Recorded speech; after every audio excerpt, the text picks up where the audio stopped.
Welcome to the Greg Bennett Show. I'm your host, Greg Bennett. And today, wow, I finally got all the female Olympic champions from 2008 onwards onto the show. And this was just absolutely a delightful conversation between all of them. And I truly can't thank each of them enough. Emma Frodeno, Nicola Spirig, Gwen Jorgensen, and of course, our most recent champion, Flora Duffy, all on the one show together. And in this episode, we go into and dissect each of their Olympic games, their mindset 2 weeks leading into the games and how that changed once they were on the pontoon about to start.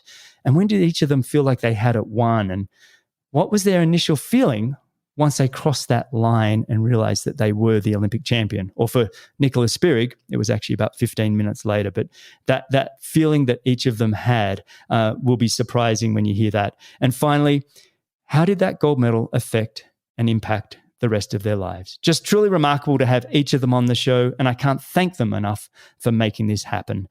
Before we go on, just a little bit of housekeeping. Thank you again for listening. I truly appreciate all the support. If you are enjoying the show, I'd love you to share it on your social platforms and get the word out there. The show is growing, and I truly appreciate you all for sharing and, of course, your feedback. Or you can support the show's partners, Athletic Brewing, Athletic Greens, and Form Smart Swim Goggles. These are all great companies and just wonderful products. So go check them out. And remember, success comes to those who endure just one moment longer.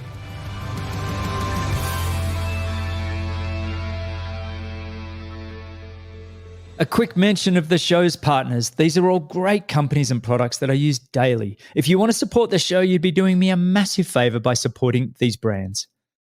This episode is brought to you by Athletic Brewing.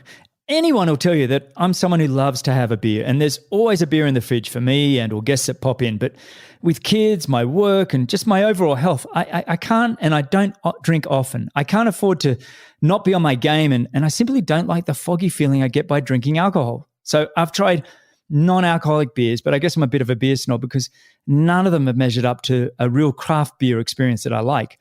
But now with Athletic Brewing, I can have a high quality, just flavorful and award-winning craft beer, and it's only 50 to 70 calories per can. And these beers they fit into any occasion, so I don't have to compromise on my social life or choose between having a great beer and just keeping my clarity.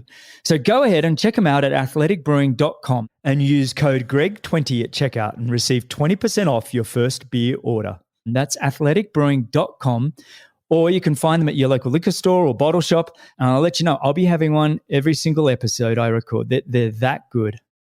This episode is brought to you by my longtime partner and amazing company and brilliant product, Athletic Greens. I'm using Athletic Greens every day. Great taste, so quick and ready to go. Athletic Greens is a delicious blend of 75 superfoods and vitamins, minerals, probiotics, and a greens blend and more to support gut health, energy, and immunity and stress.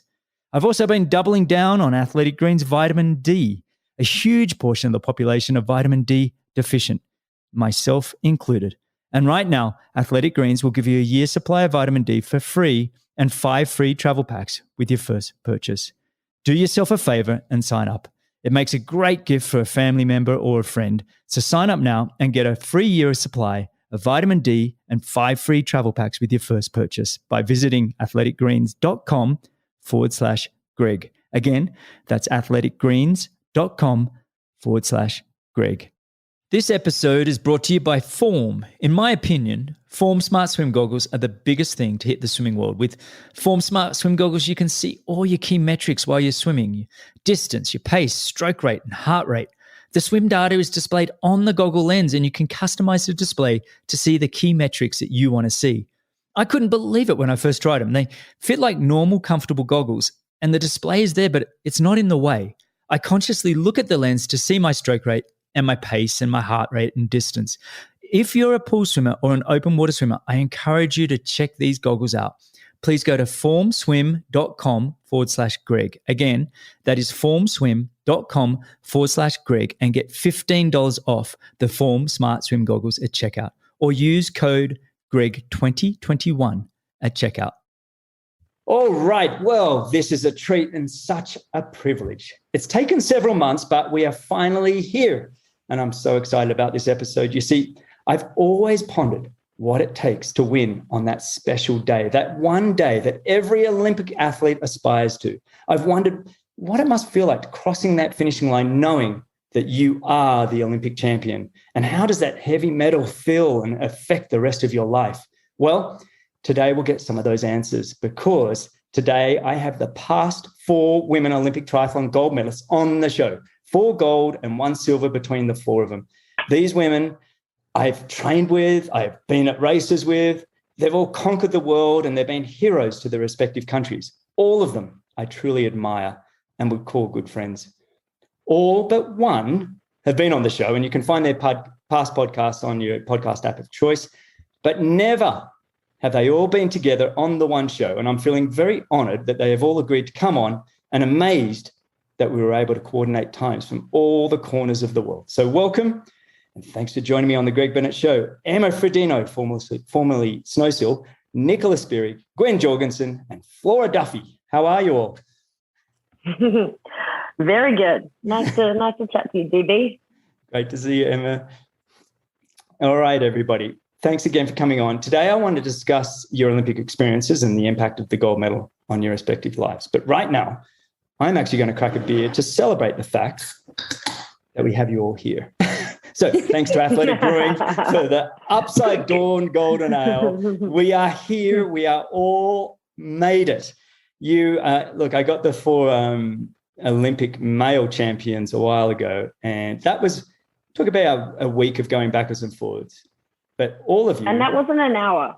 No, and that wasn't an hour. And look, we can go on further. I have had some recommendations that somebody might have to go. I realize that some of you have kids and have to pick them up and all sorts of things. And I feel like the guys that I had on all sort of just passed the buck with their kids. So you guys are, I know I'm taking some of your special time. For listeners, we are recording on Zoom today, so the audio might be just a little bit off, a little bit tinny, but I think it was worth it to make this happen. And I want to do a brief summary before we get going of the combined resumes that we have on this call.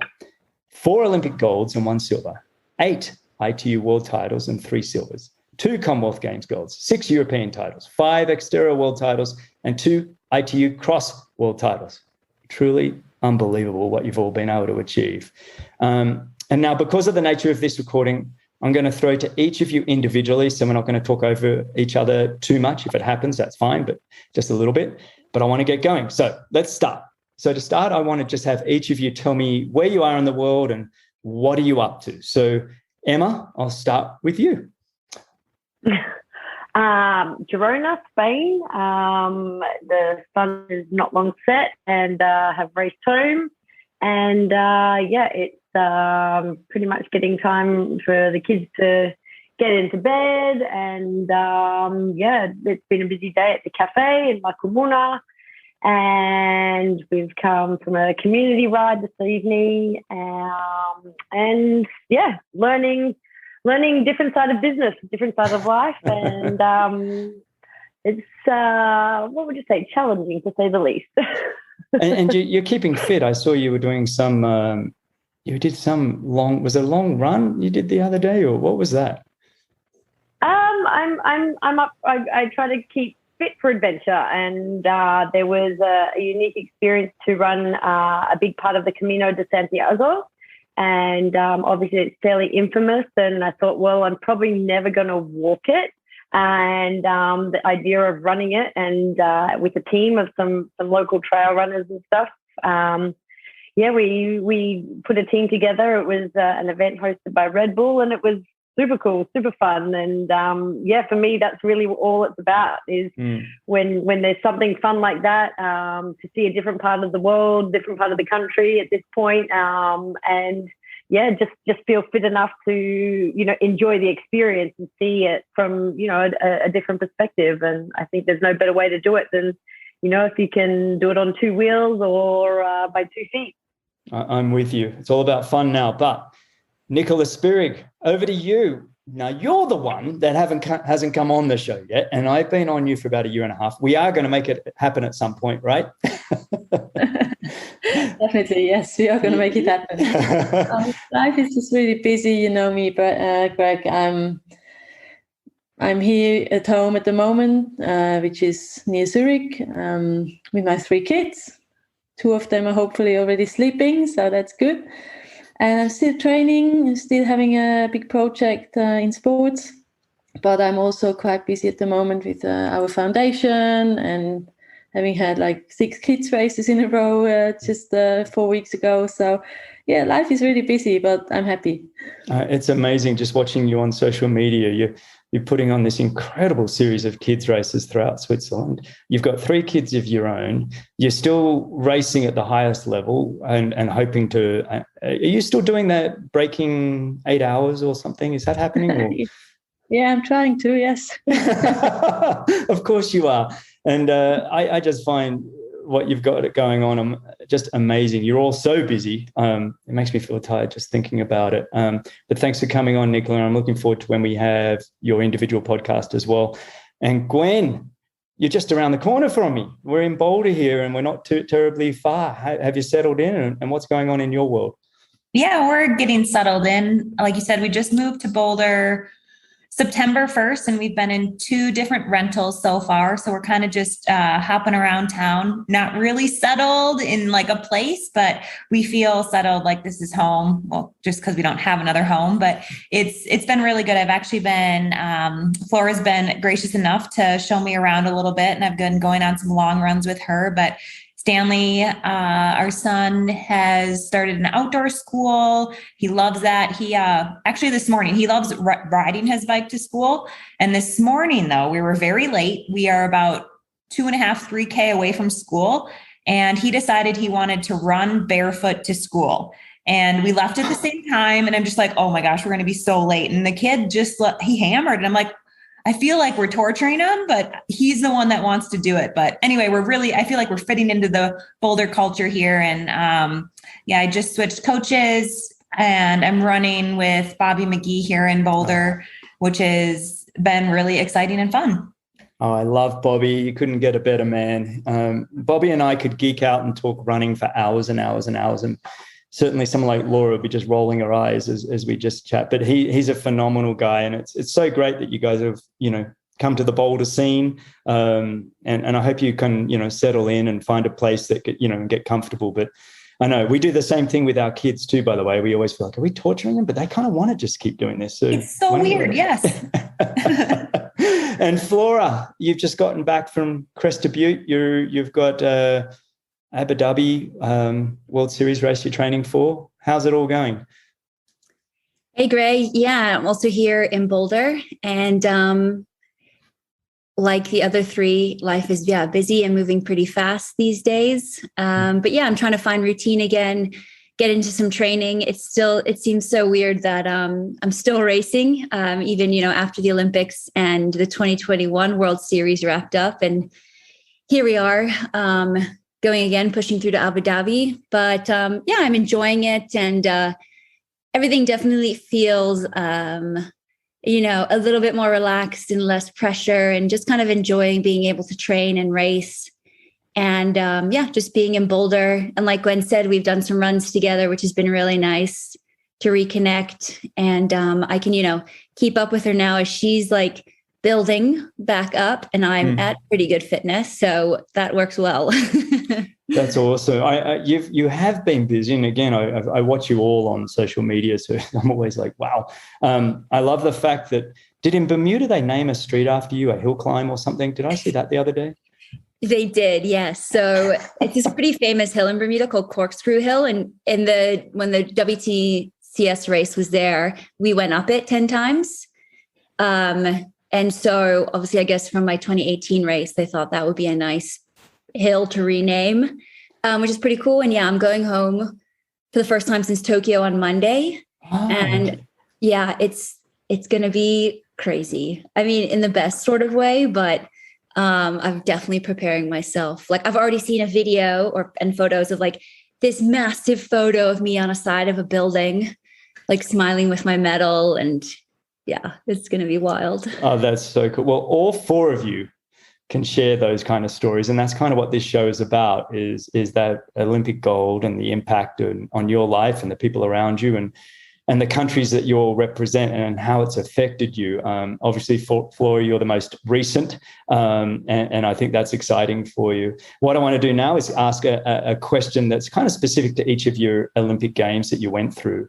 Nicola, you've done so many Olympic Games. I'm going to start with you. The question I have is that mindset that you had, specifically the 2 weeks probably leading into the games, and just get an idea of how that changed leading into the race. Now, we can probably talk about your 2012 Olympics, or we can talk about your silver to Gwen in 2016, or all the other Olympics, but maybe even you could just give us an idea of how that's even changed and what that process has been like, that final couple of weeks leading into the Olympic Games. Yeah, it's a difficult question if you ask for all the 5 Olympic Games, because it was that's really true. I'm different. sorry. Let's focus on 2012, the win. Okay. 2012 was basically the only preparation which went really well. Like, I was amazed. Like, there was no injury. I had an amazing squad around me. Brad coaching me, everything went to plan, and he even sent me, 2 weeks before the Olympic Games, like 13 days beforehand, he sent me to a half Ironman to race there. And later he said, well, that was only to kind of slow me down in the way I couldn't train as much around that race and wouldn't do too much. So that was his plan by sending me to a half Ironman, because I had to drive like 6 hours there and back. So it was all going really well and to plan, and I was extremely happy.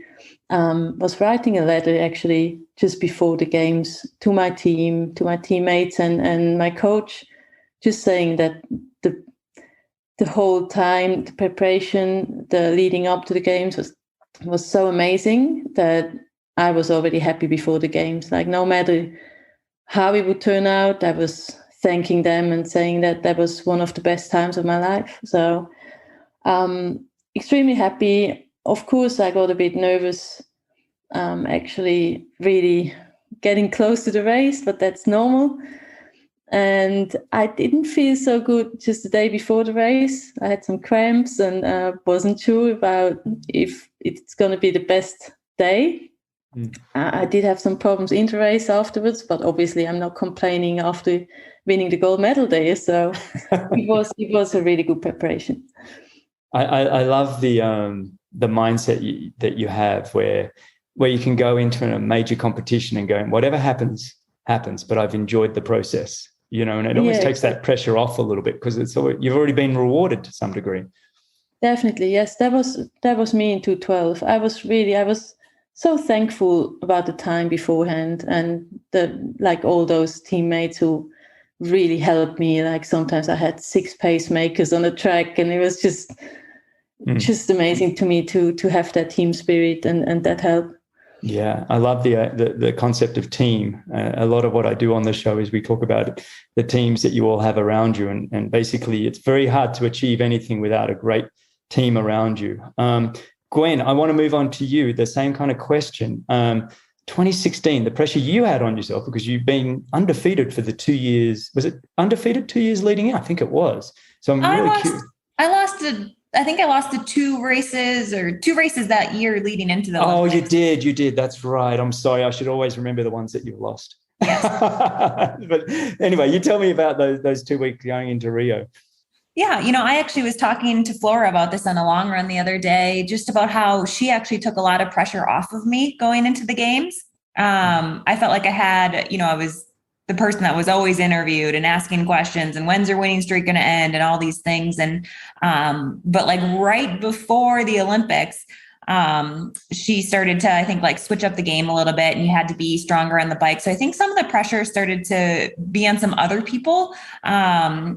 I still had outside sources asking me questions and wanting to be interviewed and all that sort of thing, like normal. But I think some other people were starting to join the mix as well, like who can beat Gwen. And for me, leading into the race, I was getting a little nervous, but honestly, I think I was so at peace at that race. And looking back, I think it was such an anomaly. I've never had that sort of feeling before, where I remember waking up on race day and just thinking, well, I've done everything I can to perform my best, and whatever it's going to be, it's going to be. And previous to that, in races, in 2012, I got a flat. So like I was super nervous in the qualifying race that for the 2016 Olympics, that I was going to get a flat or something mechanically would go wrong that I couldn't control. And yeah, just the day of the race and even the day before the race, I just remember being really at peace and just felt like I had done everything I could, and it was my time to go out there and basically celebrate all the work I'd done. I love that. It's kind of having those couple of races, having that winning streak just helped take that little bit of pressure off.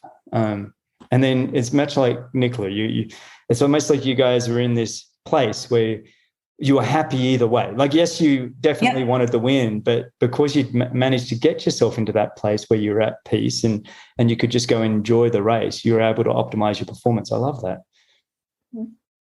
All right. Good place to be. Yeah, it is a good place to be. It's hard to get there, but it's great when you are. All right, Flora, you are the most recent. And so this is pretty fresh for you. The 2 weeks leading into Tokyo, tell me a little bit about that. It was a little bit different for you with some of the restrictions and things. So how were you able to manage that? Yeah, I mean, I guess my build into Tokyo, well, of course, Nicola's as well, because she was also racing and, dealing with all of the COVID restrictions, uncertainty. Is the Olympics going to happen? Is it not? What's it going to be like when you get there? How much accessibility will you have? Then you're worried about, oh my gosh, I hope I don't, have like a contact tracing positive or, just something like that could just take you out of the race. Like that's the craziest thing of when you heard people test positive and had no symptoms, but that was it. Their games were done. So there's definitely, a lot to navigate on top of being one of the favorites. But yeah, very similar to sort of how Gwen talks about her build and Nicola's in 2012. I also just had, the year was very up and down, but the final 7 to 8 weeks were pretty much perfect. And I brought in 2 friends to train with me, Chelsea Burns and Joanna Brown. Joanna was also racing in Tokyo. And the 3 of us, it's just crazy to look back on it, just how we knocked out sessions day in and day out. And they were so beneficial to me in, of course, having friends to train with, but also to diffuse any sort of tension. And I think they could really pick up when I was feeling a bit more tense or getting a bit nervous or anxious, and just could calm me down and just kept it fun. And I look back on it and it was, some of the best training weeks I've had and some of the happiest training time as well, which is pretty cool leading into such a massive event. I mean, again, it comes back to having that awesome team around you and like the teammates. And Nicola, you were much the same, having those friends that are all trying to help you achieve your goal. And they're all, yes, they have goals of their own, but at the same time, they're really surrounding around you, knowing that there is really something special here. This I'm going to be a part of a really great journey here. And Flora, your teammates, just to have a bit of fun with. I remember seeing you guys all at pool deck and you're laughing, and there was this real joy about the journey. And that's what it looked like anyway from afar. Oh yeah, definitely. Yeah, that was pretty funny how we would see you nearly every day at the pool. You were heading to the kids area with your kids and Laura, and we were jumping in the 50 meter to knock out a session. Yeah. But it was definitely pretty special times. And I suppose I can remember one particular session about 10 days out. It was a multiple brick session. So bike run 4 times through with rest in between. And it's been known as the Brick of Destiny. Chelsea named it that. That was kind of the moment I allowed myself to be like, whoa, like I have the form and the fitness to do it. And Chelsea and Joe, they were definitely, and Dan were like, oh my gosh, this is going to she has like a real chance. This is going to happen. Yeah. And so they were like, all right, done. Bubble tape you up. And just don't do anything silly between now and the games. And that's like a pretty cool memory to like think back on now. I love it. I love these memories. Emma, okay, 2008. The pressure's on because Australia hasn't got a gold medal yet. You're coming in much the same kind of form as Gwen had. You'd won a lot the years previous, but those final couple of weeks, what were they like for you? Yeah, they were pretty interesting in some way. And I mean, there's so much similarity between what, the other three girls have said. But the way I got there to that feeling of peace and somewhat the least nervous I've ever been, that I was nervous for not being nervous, was about, well, pretty much with our preparation, we were really lucky heading straight up to Beijing, same time zone. And I'd sort of was really happy with my training and was, somewhat, you have your plan and you know exactly the sessions you want to tick off and those sessions where they're going really, really well. But it was literally like 2 weeks out from the games, and I was so lucky to be, pretty much training from home, from the Gold Coast, and my, my sounding board was Dennis Cottrell, who was Australia's best 1500 meter swim coach, and he knew triathlon per se, but he was the person that I was always, always talking to when, I was having my self-doubts and just with my sounding board. And I pretty much 2 weeks out I'd gone over the edge. I'd basically, I guess, peaked too early. And I was just in this hole and I just broke down and tears because I was so upset that I wasn't getting, my second last Wednesday swim session, that I knew what it needed to be, and all that sort of mental chatter that goes on in your head. And I was fortunate that I had him, and he said to me as well, he's like, well, really there's only two options here, and it's you can push through it, and I know you can, and that's something, maybe any other time you would maybe not consider it, or you're not going to race because you've just overdone it completely. And that was something that I really recalled from my days with Brett about being, better to be 10% underdone than 1% overdone. And I really, really struggled with him telling me to get out of the pool and go home and rest. And in my whole career with him, I'd never been told that. And I really, really couldn't get my head around it, but I thought, this guy's coached Olympic champions in the pool. He knows how to read people. He's been very good at reading me, and I'm just going to have to trust him. But it didn't last a day, and I managed to go out for a little run on the Gold Coast, and just my standard, casual run that we do as a recovery run and along the beach. And I just, honestly, I remember looking out at the ocean and looking around and thinking, you know what? It's an Olympic Games, and I'm going to come back in a week and a half time, whether I have a gold medal around my neck, whether it's a bronze, a silver, or no medal. Nothing's going to change. Everyone's going to be here. I'm still going to have a house, a roof over my head. I'm still going to have a family that loves me. And realistically, in the grand scheme of things, and I just remember this weight like lifting off me, and I realized that as much as I didn't think I was putting pressure on myself, of course I was. And all those external pressures and things like you mentioned, of Australia, had won a medal, but I started using it to my advantage and thinking, I'm so lucky that I am an Australian. We have such a strong history. We have such a strong female history in particular. And if anything, it just became this inner peace and this feeling of like, wow, I am so lucky. I do not know and if I'll ever get to come back. I never know if I'll get to go to another Games, and I have to enjoy this experience. And I just remember being so much more relaxed than I ever have, and again, just being in a happy place and enjoying it, and getting to the village and witnessing how nervous everyone else was, and how I could sort of step away from it and look at it as like, this is just another race. This is triathlon. I know what to do. I love what I do, and that's all I have to do. And honestly, like the last thought when I was on that pontoon looking out at the first swim buoy was like, wow, this is pretty cool. Let's just go have fun. And it was honestly like one of the most bizarre experiences per se, you know, in terms of nervousness and feeling at peace going into such a major race. So, yeah, very similar theme, I think, for all of us. I love that. You've painted a really good picture. I love the self-talk that you've had to do and how with that self-talk you've been able to ground yourself and take yourself to a more neutral place. I think, and talking about those tapers, I was a bit like you. I often, 2 weeks out from a major competition, would just say, all right, Laura, you take over the whole taper. And it was a hard thing for me to do, to let go. And she would say things like, you know, you had Dennis Cottrell get you out of the water. Laura would be like, okay, you're just doing a 1K swim. You're doing a 1K swim. I'm like, what? That's a waste of time. What? You know, I've got to be doing 4K today. And I got to the point I just started trusting her because she lived with me, knew me, and could see my energy. And it's nice when you have that kind of a support structure around you. And Dennis Cottrell, yeah, he's been around the block. He's seen some great Olympic champions. So a great guy to have in your corner.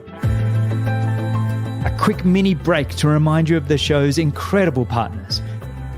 A quick reminder to do yourself a favor and sign up to Athletic Greens. Athletic Greens also makes a great gift for any family member or friend. So sign up now and get a free year supply of vitamin D and 5 free travel packs with your first purchase by visiting athleticgreens.com/Greg. Again, that's athleticgreens.com/Greg.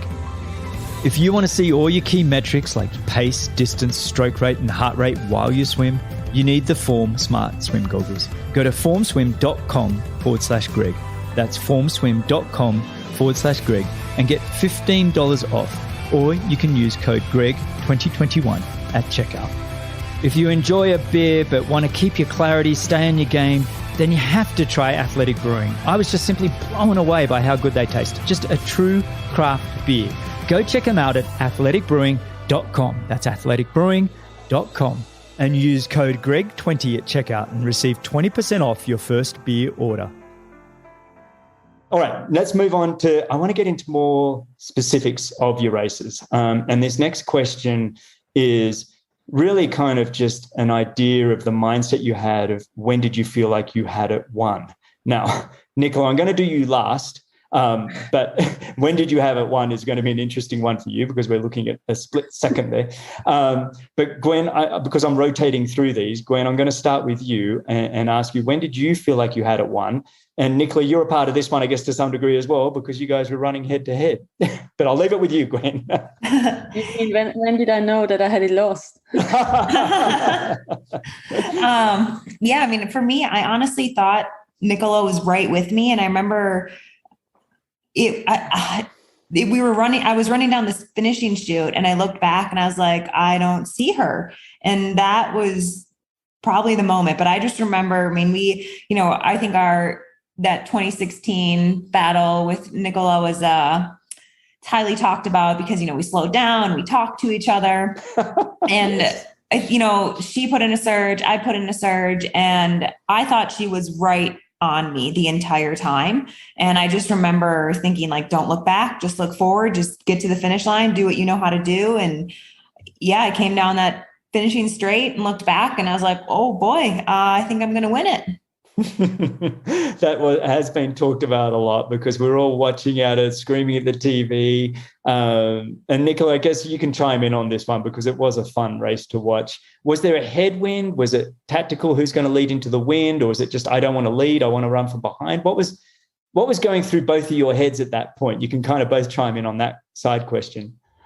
I can go first. I wanted to read Nicola and I wanted to read, like, what's her body language? Is she tiring?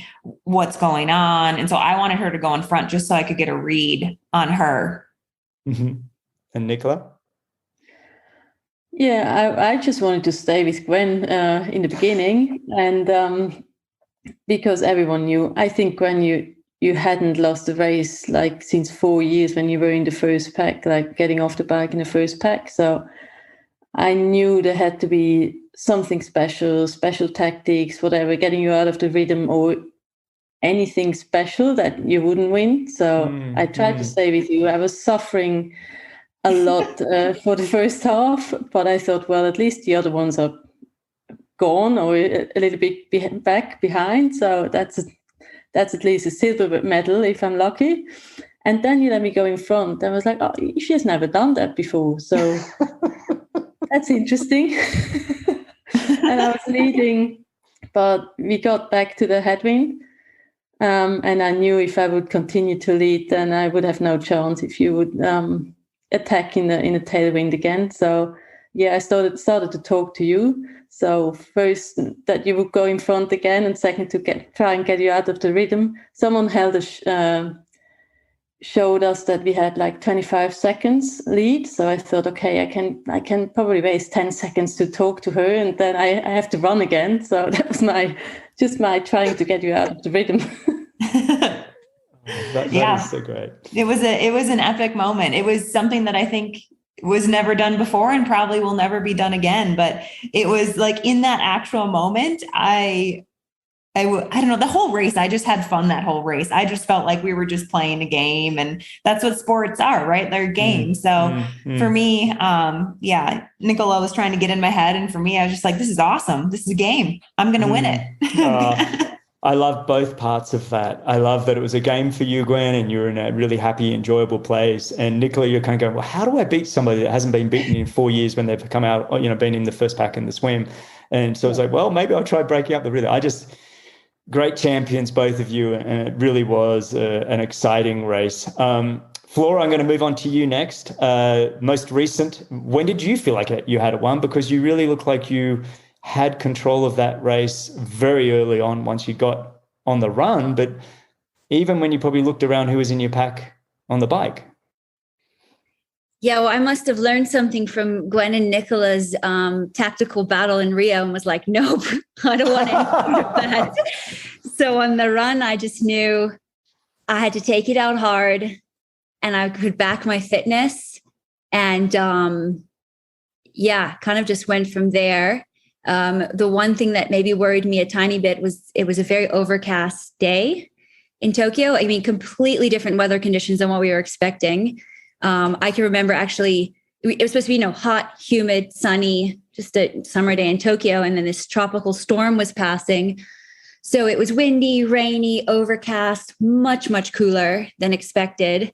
And instead of trying to stay cool before the race, I was trying to stay warm, like with jackets and towels and shoes. And like I wore all of that out onto the pontoon. And with a minute to go, took it off because I didn't want to get cold, because I knew if I got cold, that was not going to work out well for me.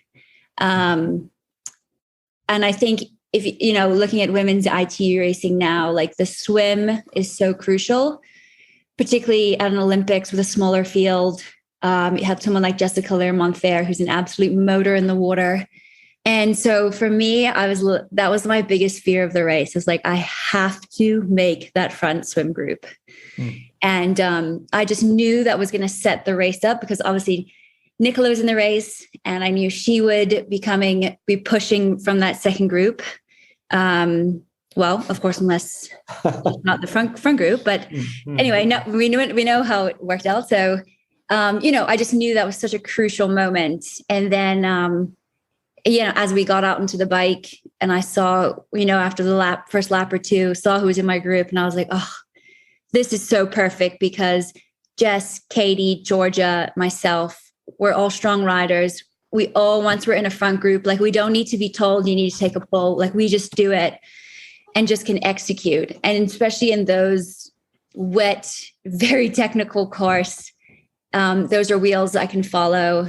And just knew like, okay, this is setting up to be a good day. Just stay on your bike. Do not do something stupid and crash. And it had to be like the most focused I've ever been in a race. And I can like look back at photos of my face and be like, wow, like I was in the zone that day. And then, getting out onto the run.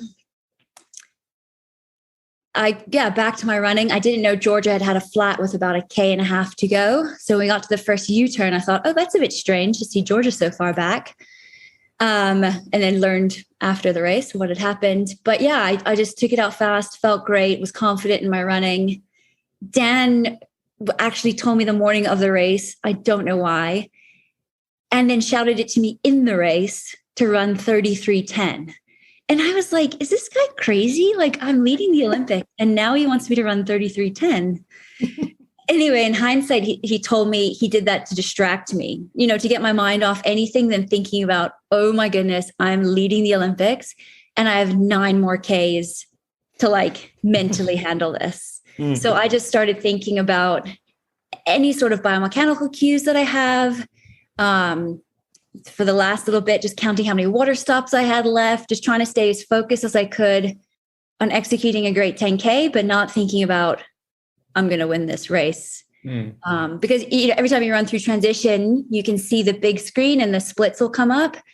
And I remember after 5K, I'd run all the way through transition and no one else had come through. So that was kind of like the first moment I was like, oh my goodness, as long as you don't do anything silly, like you're going to win. And then with like about 800 meters to go, I ran by Dan, who was in the coaching zone, and let out my first smile and then sort of tried to, I don't know, soak it all in, but also be like, I want this 10K to end because I want just this race to be done. Because it's just such a strange mix of feelings and emotions. And yeah, and then I won and that was that. I love it. I love it. Well, I mean, it's one of those things like you start to believe more and more and more, but you don't want to let yourself get too far ahead of yourself because anything can happen. And that would be just an awful experience to be celebrating too much too soon. And then Emma, you had a similar kind of race to Flora in the sense that you kind of got off the bike and charged to the front and really led for the rest of that run. So Emma, take us through, when did you feel like you had it won? Oh, just when you said that about letting your mind go, I distinctly remember the very last turn into the finish straight, and there was someone in the crowd with an Australian flag quite far out just after that turn, and that straight was pretty long. But I really recall at that moment being like, do not relax, do not let go, because I just felt like the adrenaline and the pressure was there for sure, but I just felt that I couldn't let go until I had the tape in my hands. But I guess I'm working backwards from the race, from the run in particular, because it was a bit the same. By the time I got off the bike, I was a bit like Flora, like just stay upright, don't do anything stupid, keep safe, cover attacks. Nicola, that was you. I remember you and Nicola, Danielle. She has a hand in every one of these, it seems.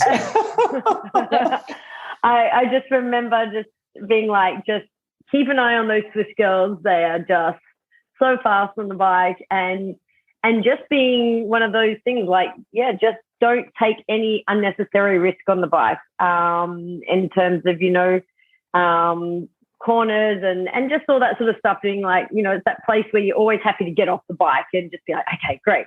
And then I think for me, the run, I just was like, oh my gosh, we're down to the last leg. Like, just run like you've got nothing to lose. Like, just run and see what happens. And I think the only moment I became a little unstuck was when they were moving the water across the course.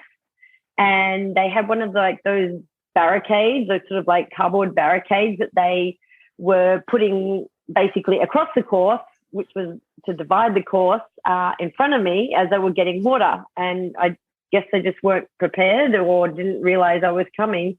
And I ended up having to hurdle this barricade. And it really threw me because, it was really like one of those like, okay, what the heck just happened there?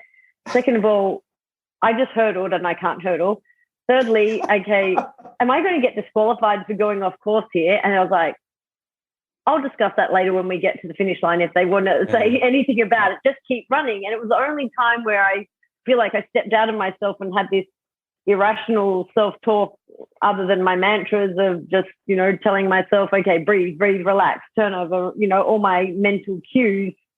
And sort of once I got that adrenaline, back down and continued on, it was really that finishing straight where I was a bit like, just don't think about it yet. Don't let that feeling, that emotion, that overwhelmingness come over, because I honestly felt it was just going to cripple me, like just stop me in my tracks, and just have to wait till it's in my hand.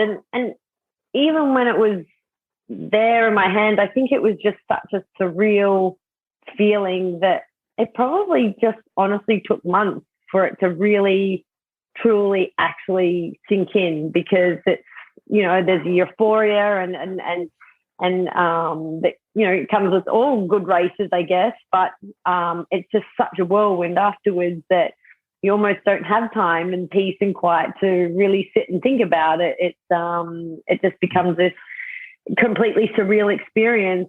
But yeah, there's some definite key moments in there for me where I really recall having the moment where, you know, could I think about it? No, don't go there. Don't go there. The race is not over yet. And a bit exactly like Flora said, you know, just Dan throwing her the curveball so she didn't, you know, let that feeling and that overwhelm come over her.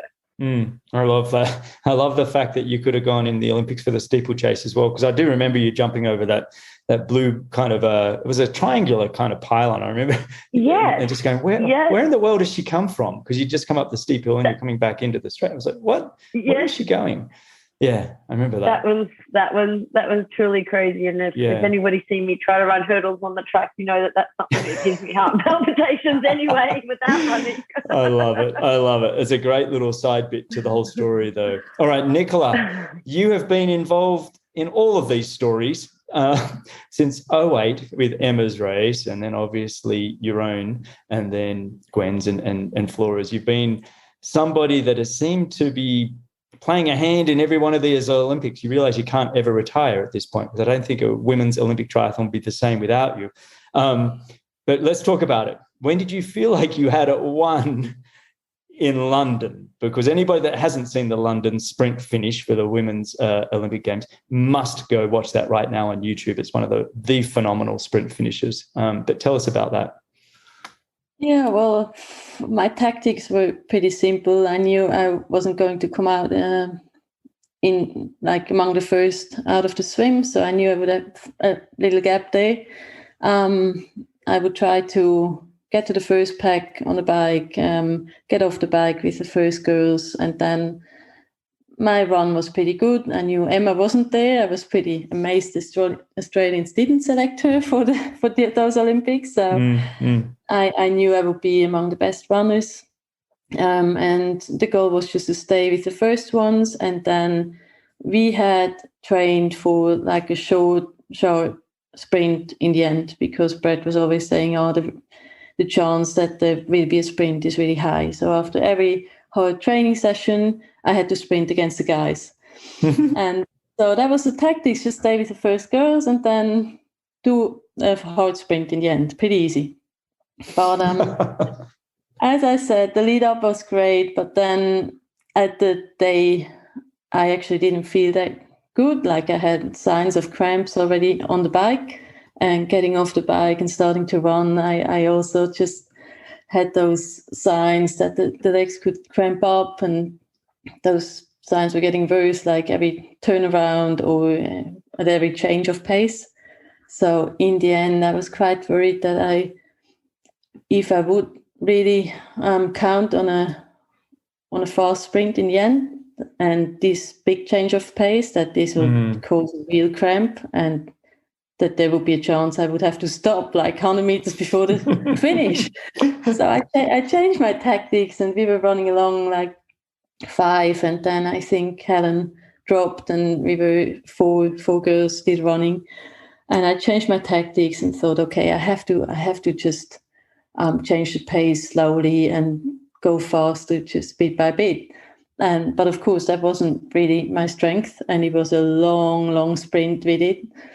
So yes, everyone who has seen the sprint finish, it was really, really close in the end. And of course, yes, I didn't feel I had won until just the last little bit. I think every athlete has kind of a feel if he won or not, even if it's that close. You can see that often in the bike races, where you as a spectator can't really tell who won, but there's still only one athlete raising their hands. So I did feel like I had won, but I wasn't sure. And of course, at the Olympics, you don't rely on your feelings.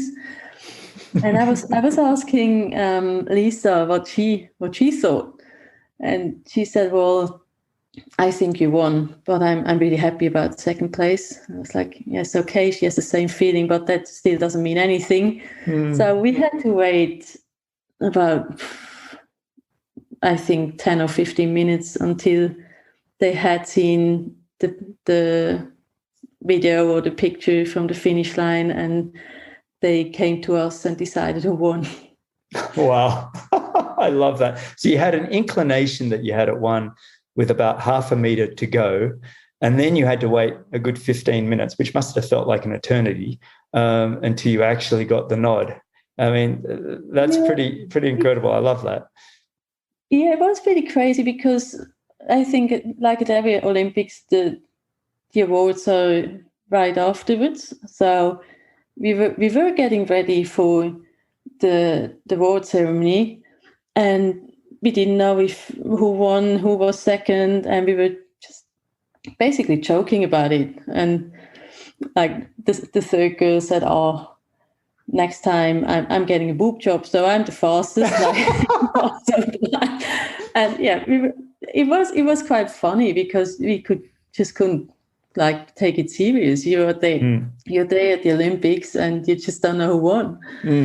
I know. I think that has been passed around, that joke, a fair bit, going, whoever had the boob job would have had an Olympic gold or whatever. It's like, I love that. I just think it's really fun that you're all kind of joking around and relaxed. I mean, you're excited because you know you've got a medal, and you're kind of like, well, that was one tick, right? It's like, okay, one box ticked, but you're still probably a little bit anxious, going, I'd really like it to be the gold one. Definitely. And I do want to move that. That's kind of the next question I have for you all. And that is really, that what was that first initial feeling you felt when you crossed the line, or in your case, Nicola, when you realized you had won the gold medal? And Flora, I'm going to throw to you first on this one. So what was that first initial feeling you felt just crossing that line and realizing you were the Olympic champion?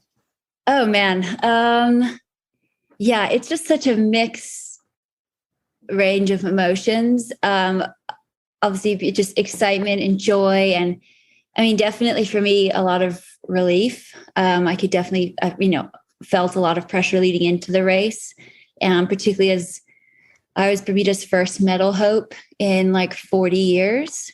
So that was kind of something I knew and was weighing on me a bit. And so to have, executed and won was just, incredible. And then, I don't know. You don't really know what to do. I guess my finish was quite different from someone like, if you think like Nicola's, of like, photo finish, you're right there. Like I can imagine the intensity of that. And like, I guess in my finish, I was maybe lucky enough. I had, the run into the blue carpet to the finish line to enjoy, even there's no crowd, which was strange.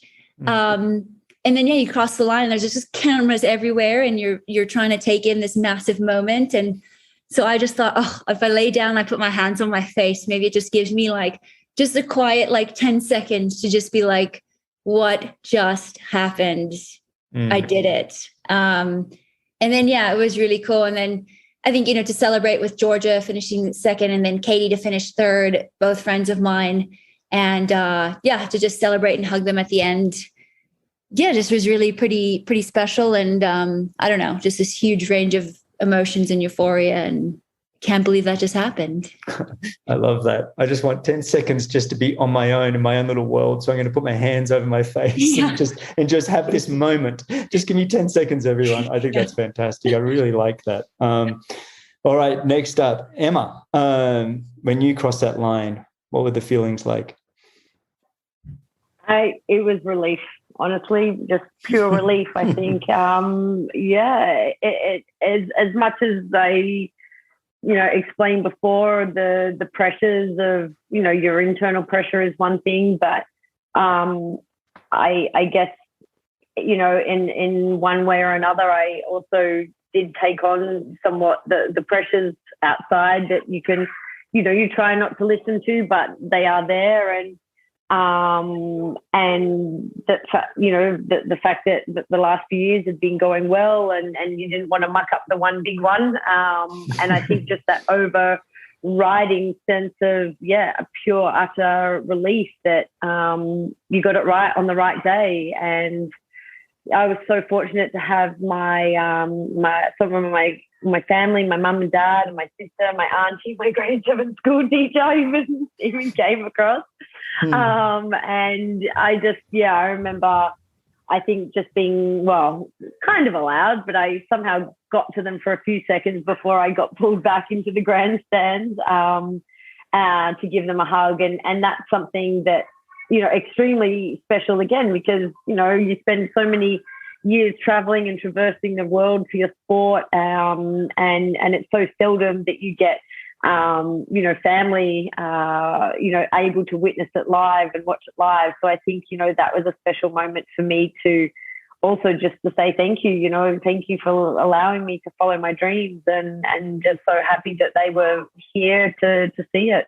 I love that. That's fantastic. Yeah, it's one thing to support it with your closest and your family and everybody else. Nicola, keep going on with your story about once you heard the words, you're the gold medalist. I mean, because you didn't realize until afterwards. What was that feeling like?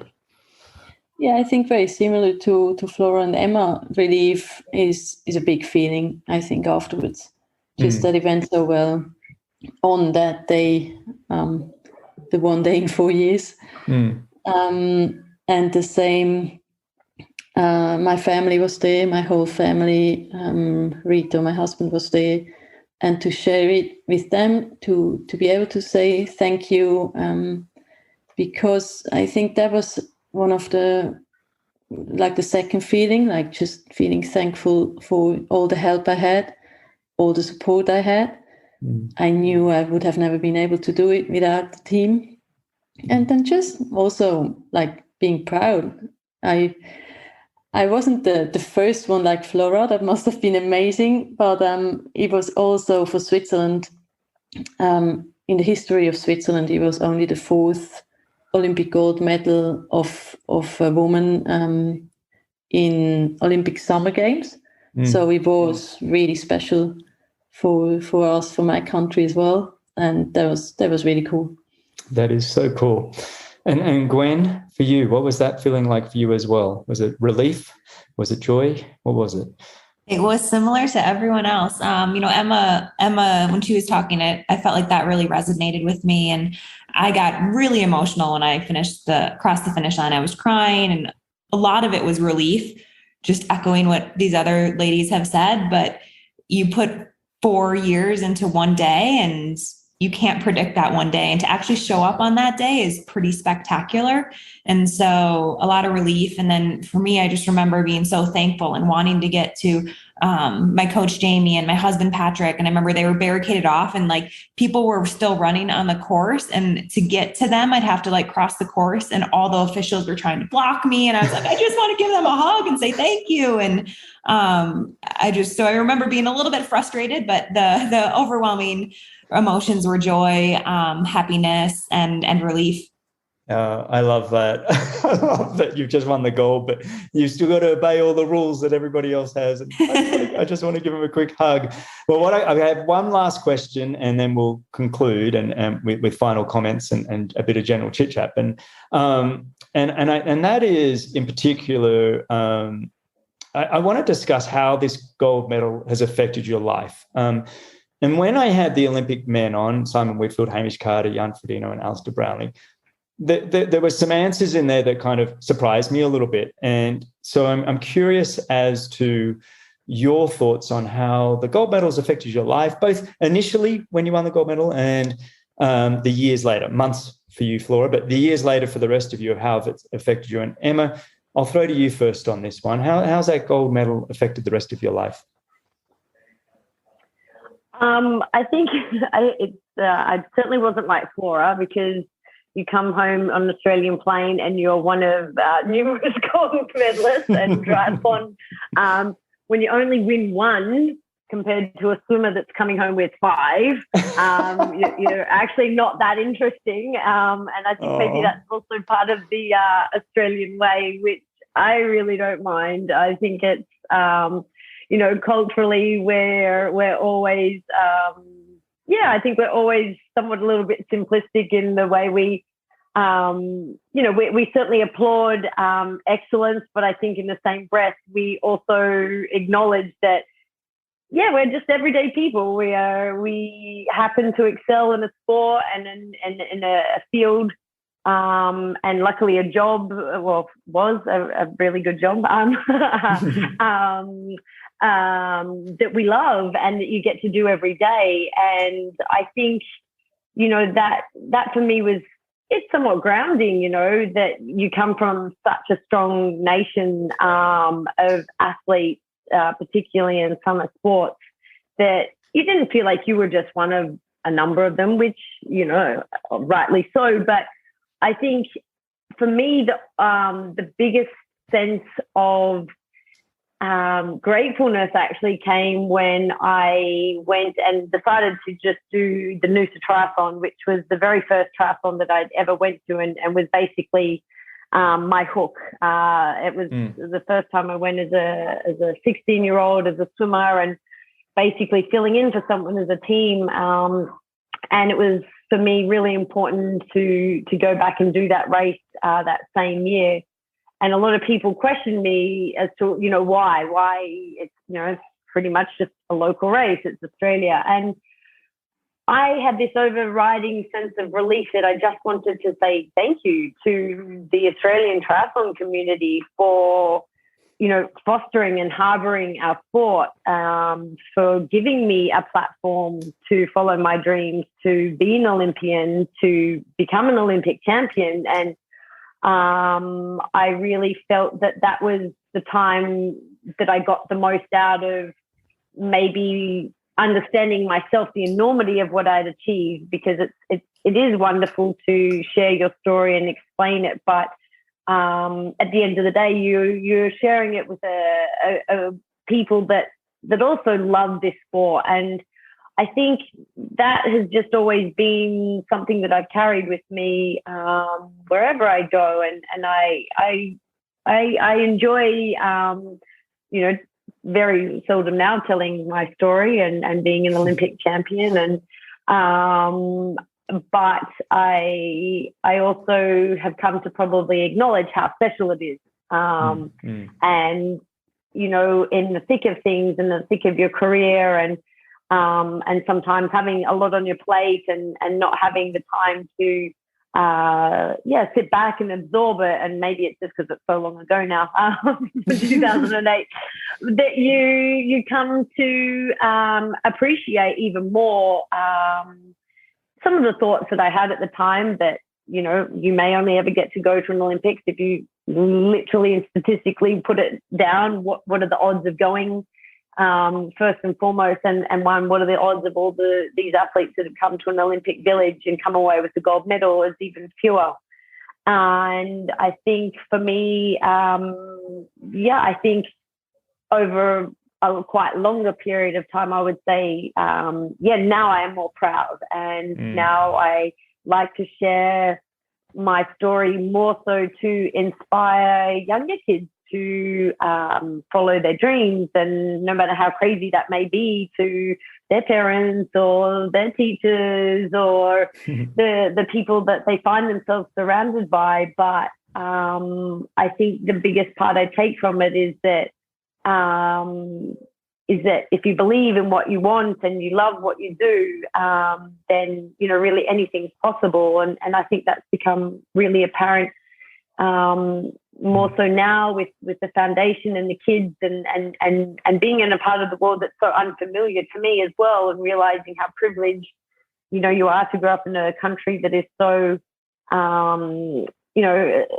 such big advocates of sport and a sport that is it's not your soccer or football, I should say, and that for me it's something that I carry around as a wonderful story, but something that I feel is important to share its values more than necessarily the achievement and the outcome.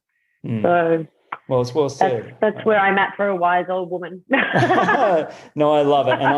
And you said you didn't get to share your story as much. Well, I'm happy to listen to your story and celebrate with you anytime that you want to. I'm always here for you, Emma. And next time we get to Girona or you guys come over here, we'll have a drink and we can retell how wonderful we both were. Nicola, for you, how's that gold medal affected your life, both initially and these years later? Yeah, for me, it's interesting to look back because before the race, all I wanted to do is just win those Olympics. That was my goal. I was really focused on that. And I didn't really want to change anything. I was happy. So once I won the gold medal and everyone was asking, oh, what will change and what do you want to change? I was like, nothing. I'm really happy. I just wanted to win that race. and Brad, my coach, came to me and said, well, now you're the Olympic champion. Now you have a responsibility. Now you're an idol. You have to inspire other people. And I was like, well, that wasn't I never thought about that. I was just. That's not what I signed up for. Exactly. I was like, no, I just wanted to win that race. It's pretty simple. I don't want to change anything. And so it did take me a while to realize what it meant, because as I mentioned before, for Switzerland, that was really special. And slowly I did realize that I could inspire other people. And it was really emotional for me how many people came up to me and wanted to tell me their side of the story, like how they lived my Olympics, how they watched my race, where they watched my race, that they were on holidays and tried to find a TV and were watching the sprint finish day. And it was really amazing, and really nice for me to see how emotional they got about my Olympics.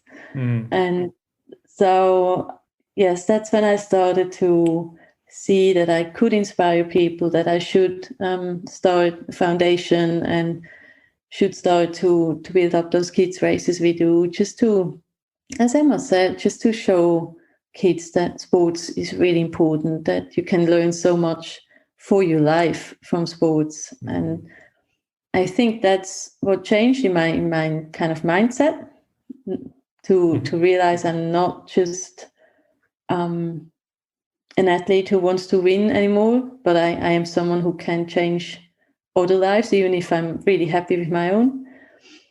And otherwise, I'm always laughing about that question, like, how did it change your life? And I'm always saying, well, 3 kids changed it way more than the Olympic medal. So you've got to ask about that. yes. That's nothing. I think that's great. I like that answer. I haven't won Olympic gold, but I do have a couple of kids, so I can appreciate that. And, yes, you can relate. Yes, well, I can kind of relate. I still think you mums are just superhumans in what you all go through. But I love that answer, and thank you. And Gwen, how about yourself? We're 5 years on now. How's that gold medal affected your life? Yeah, just as Nicola said, nothing changes overnight. We're still the same person and everything like that. But I think for me, one thing, I had always planned, Patrick and I think we were pretty vocal that we, after that Olympics, we wanted to start a family. And we had Stanley, and that was going to happen no matter if I won or not. But I think winning gave me the ability and desire to quit triathlon. And that allowed me then to pursue something that makes me even more happy, which is running. And that doesn't mean that I don't like triathlon or triathletes, and triathlon gave me so much.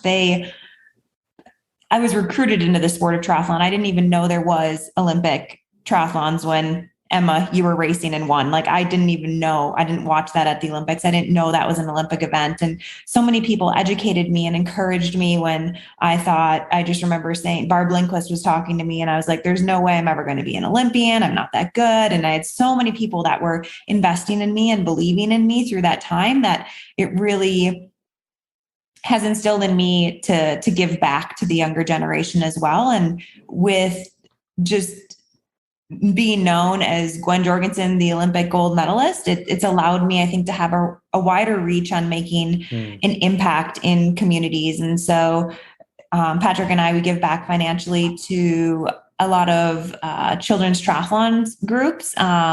This year, we're giving back to TriMasters, which is out of Chicago. It's an inner city triathlon group, and also go there and give my time. And we don't really do much publicly with that, but that's something definitely that we do every year to a different group. And it's something that I think has allowed me to give back to the sport of what they've given me.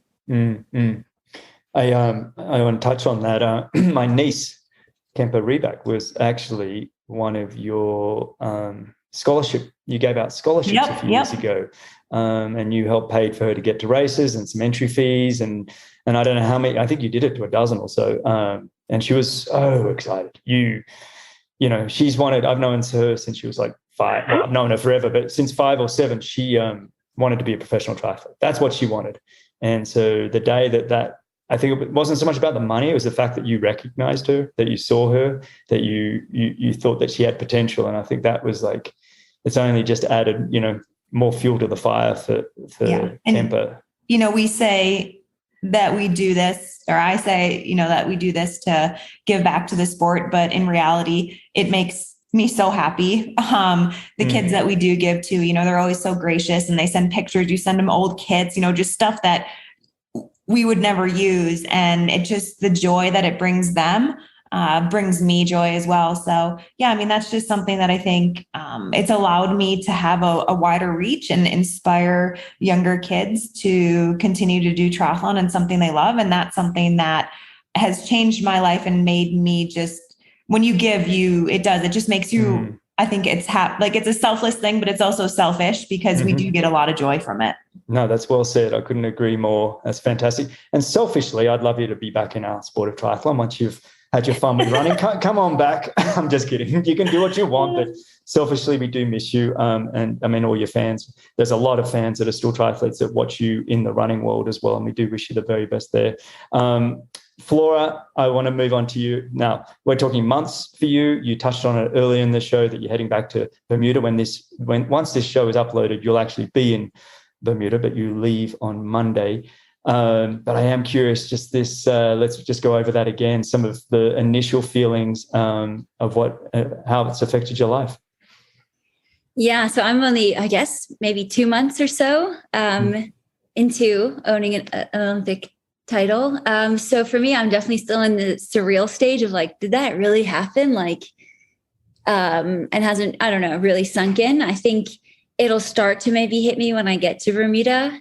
And, that's where I started doing triathlon. And, maybe when I go visit the beach that I grew up doing all of my triathlon races on and, see photos of me when I was 8 years old. And then, here I am, I just turned 34 and, completed my lifelong dream of being an Olympic champion. And so I think, that could be quite an emotional moment and hopefully allows it to sink in a bit.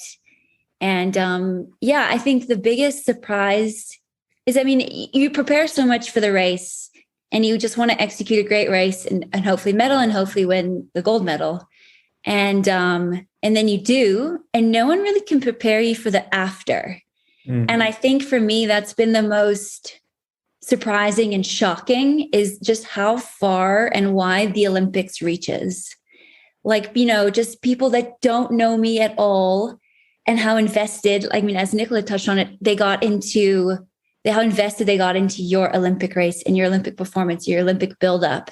And this is across the world. And it's just been wild to see that reaction. And I think for me, I'm a pretty private person and quite an introvert. So it definitely is quite overwhelming for me to hear all of that, because I'm like, but why? I mean, it's just me. I don't know. I just did swim, bike, and run.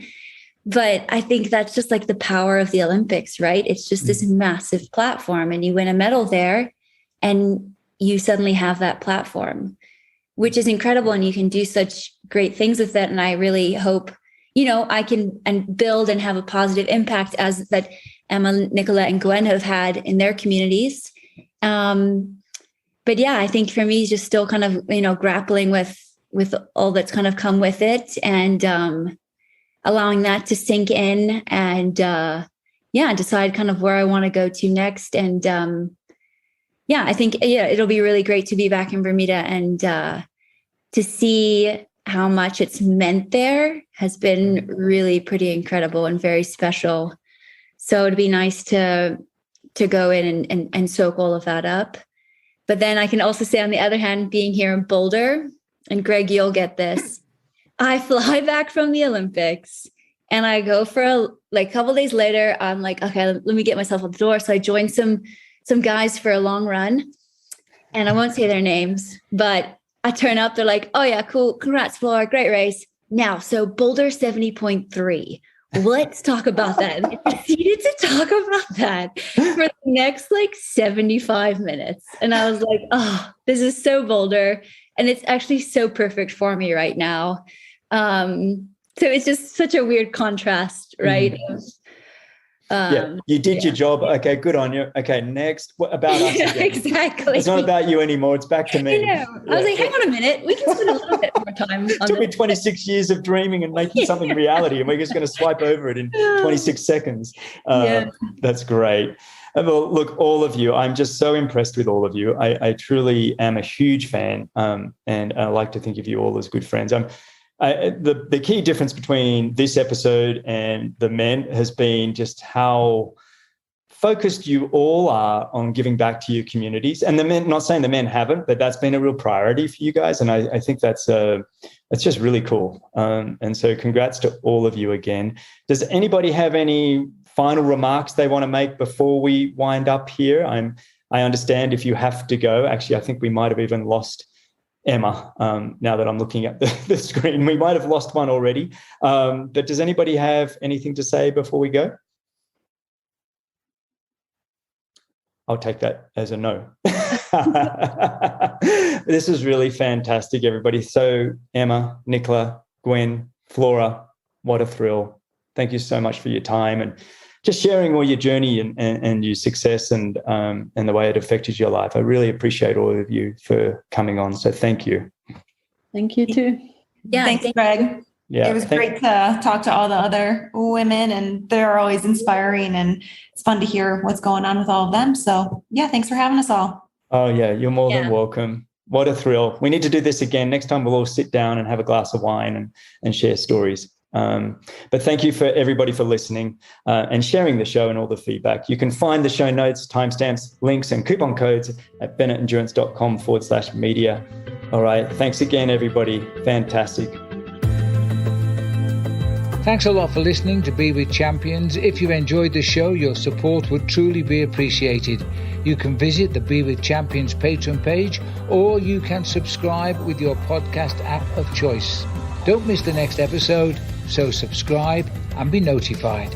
For show notes, if you want to know more, please visit bennettendurance.com. I'm Phil Liggett, and on behalf of Greg Bennett, here's to the next time, and I hope you will join Greg again very soon.